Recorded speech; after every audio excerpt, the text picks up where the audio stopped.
Let's talk about where everyone is in their business.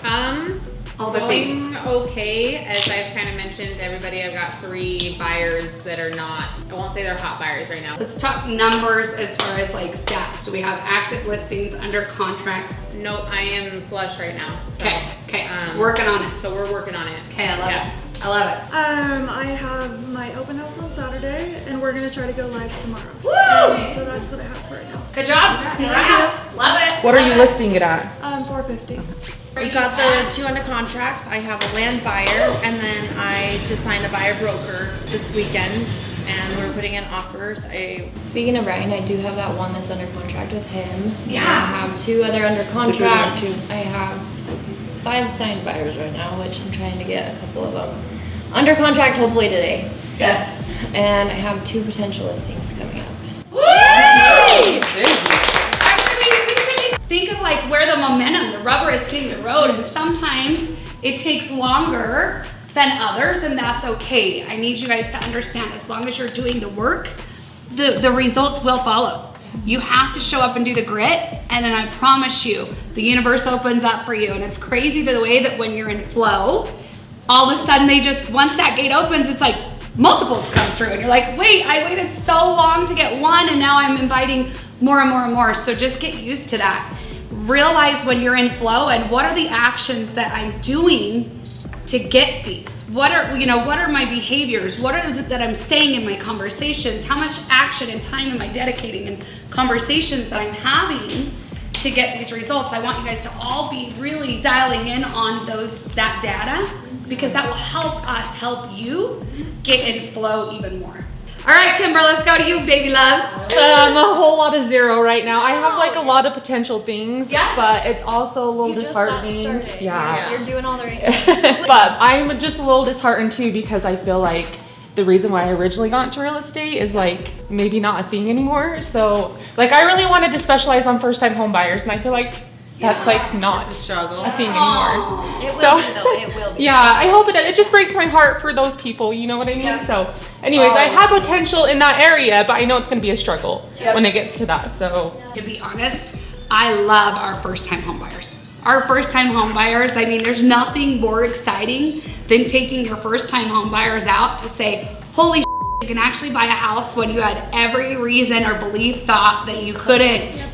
And we did, so I understand that, and I think you want that so much because you experienced that probably, right? It's because you're so passionate about it, and you're so passionate about helping them, and you feel for them so much that that's going to put you at the top of the game when it comes to first-time home buyers. If you want to be successful, focus on anyone and everyone that wants to sell their house, because then you get usually 2 for 1. Yes. Right? You get a seller, and then you get a buyer, but they have money. So although that's a beautiful attribute and I love it, we do have to shift with market, right? It used to be a buyer's market. When I first got in, people were begging for you to buy their homes. There was 4% DAC, ladies. 4%. Granted, it was only a $56,000 house, so you only made a third of what you make today, but still, it just goes to show that in perspective, markets are fluid. They evolve, they change. But I'm very proud of you. Thank you. And I love your passion. Thank you. Yes. You're welcome. I do just have to say my best advice to you is take advantage of the slow time, because if you start off crazy and you start off doing 6 transactions and then you get slow, it kind of like hits you in the heart. You know what I mean? You're like, oh my gosh! So take this time to structure your business before you start to get busy. Right. Because it's going to pay. You know what, Jelly? I'm gonna be honest. That was pretty honest, real, raw statement to come out and say. Because you did hit the ground running and you did get success really quick.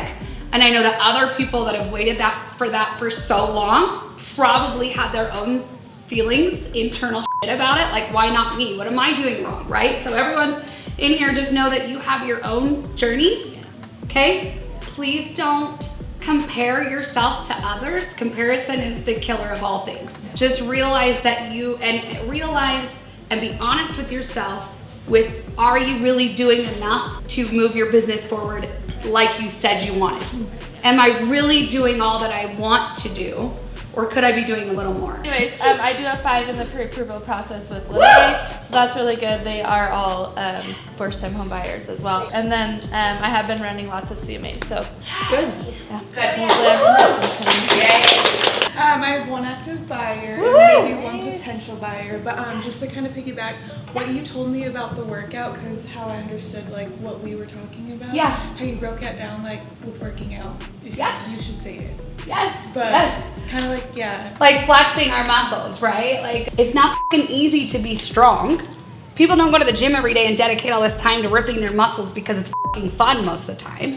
It's because of the results that we get that follow, but we know they don't come instantly. Yes. We're in a world that is programmed for instant gratification. Everyone fucking wants everything and they want it fucking now. And they don't want to have to do the work if they can avoid it. And so they look for the fucking easy button like we're at Staples shopping and the motherfucker don't exist.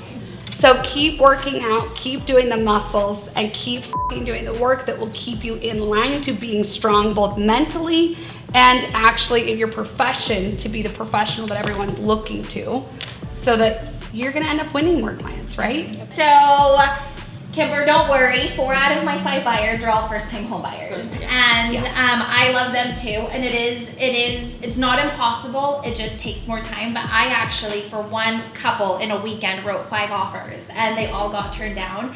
And by the 5th one, I was like, man, I really was looking. I didn't really take it personally, but I was just like, what could I do different? So I will tell you that this last email, even though it was the biggest like off email that I got, it also ended with the best sentence, and it said, we can see how hard you advocate for your clients, and we know that they'll be under contract in no time.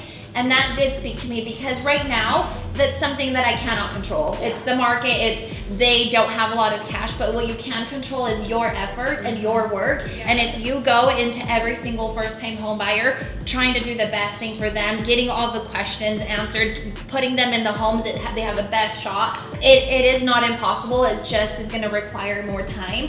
But I want you to continue with that drive, because that is what's gonna make you an amazing agent, is that you fail for them, but you're gonna go to bat for any of your clients anytime. So I have 0 under contracts. The last one fell out yesterday due to financing, but that just goes to show you things can change. And then my listings from last month got pushed to the end of April, so I'm just doing showings.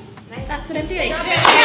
So I have 2 under contract. Nice. New construction is going to be done in September. Yes. I'm thinking in kicking them out of contract because the interest went up too much. It's going to affect their payment. They're a young kid. I already worked with their family before. I want the best interest, and I think today I'm going to check a few things to see if we can get out of that contract, or lock the interest if they are comfortable with the payment right now. So I had him 2 lenders trying to figure out one with Intercap and the one that the builder require.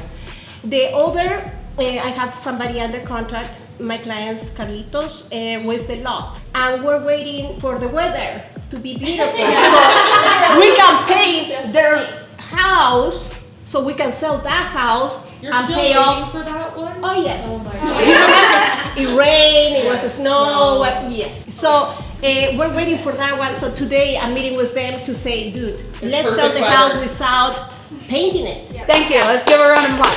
That's good work. And that sucks. It sucks when you have to pull things back. My question, comment, or concern with the young home buyers, my concern is, are you gonna pull out and just let them be out of the market? Because it's so hard to get back in. No. You're looking at this. So my concern from the outside looking in, I don't know all the pieces, I've only heard briefly, but is by you pulling out, what are the odds that you're gonna get another under contract, and where is the interest rate gonna be then? Yeah. That's my biggest concern for you if they want to continue buying. Yeah, the thing is that it's going, you know how they say they might go up to 7%? They're their top on they might not qualify, wait for everything, not qualify and lose their 7,000. So, or we're locking the deal, or we're trying to get out and trying to see what we can do. You know? Hey, Miss Lindsay Lou, where you at, baby boo? I'm new.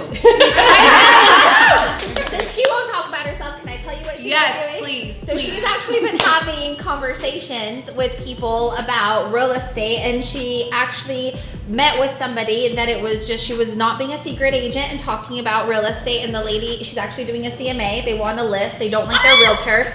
The lady's going through some like traumatic stuff right now with some deaths in the family, and yet she's still communicating, getting her the information that she needs to get to her to run the number so that she can see about qualifying to buy. So I love it. And then she was at a kids party and she was talking to people and she got a couple people's information and follow up. So I'm super excited to see what she's gonna